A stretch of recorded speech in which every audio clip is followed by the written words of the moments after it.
My name is Sifu David A. Ross, and I'd like to welcome you to the new martial revolution and the Lion's Roar martial arts system.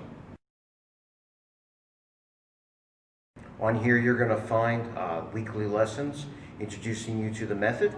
We're going to start off with some basic technique and keep building on it, building on it, building on it. You'll have eventually an entire curriculum on here. And later on, what we'll do is we'll be offering seminars if you want to train this in person. And at those seminars, there'll also be certifications. So if you want to get certification and a ranking through this. So before we actually begin a lot of partner work, we want to work on just basic tool development.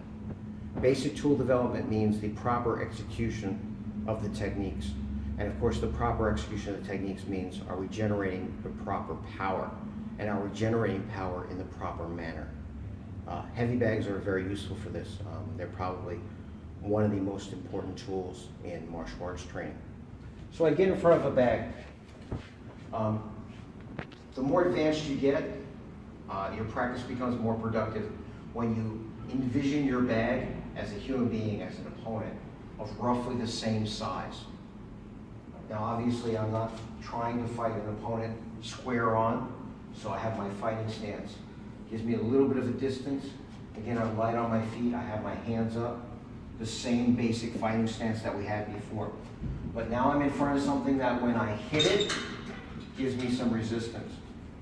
So our first basic tool is always jab. Now you'll notice I'm not punching like this. And on a bag, it's very easy to see because the bag is not that wide. In the air, it's very easy to punch here and not notice that you're not in the middle. But on a bag, you end up hitting the side and kind of sliding off. It's the same thing with the cross. You'll slide off. You want to have a line straight down the middle of the bag, and that's where your jab goes and your cross. Now, when I jab, in and back, in and back. There are two basic energies, or Gong, associated with the jab. One is the penetration. I prefer the penetration, which means that not only do I hit, but I hit through the bag.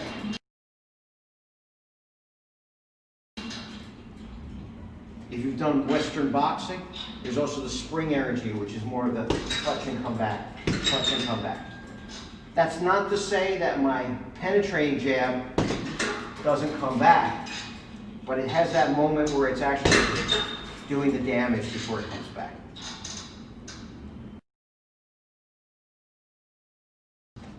I have the cross, again, from the middle, straight in. A cross has two basic energies. One is the penetrating energy in and through, and the second is kind of a sinking energy, which is as I'm hitting, slide down. So again, I can go straight in and back. I'm holding this hand down so you can just focus on the cross. Or I go in and down a little bit and then pull back. Obviously, I should be practicing with my hand up. So your basic tools are, first you develop jab, then you develop cross, then you develop jab, cross together. Hips and shoulders, jab, cross. So, my personal belief is that we need to practice both with and without gloves. I think without gloves, obviously has that self-defense feel to it.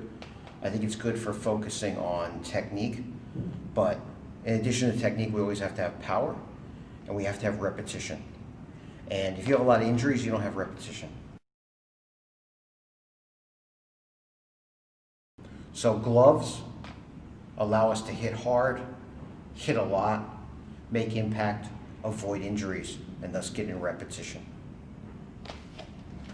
So we're talking about our fighting stance in front of the bag. We're talking about picturing the bag as an opponent, and we talk about basic tool development. You have jab, you have penetration. That doesn't mean it doesn't come back, but there's a little bit of a quality of hitting and going through. Then you have spring, which is just attack and come back. Almost as if the retraction is quicker than the extension. That's the spring energy.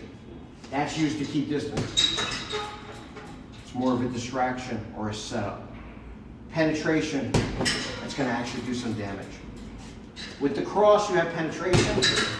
Obviously, the cross, the rear hand punch is designed to do some damage, and more damage is done when we use the sinking, where it comes in and down a little bit.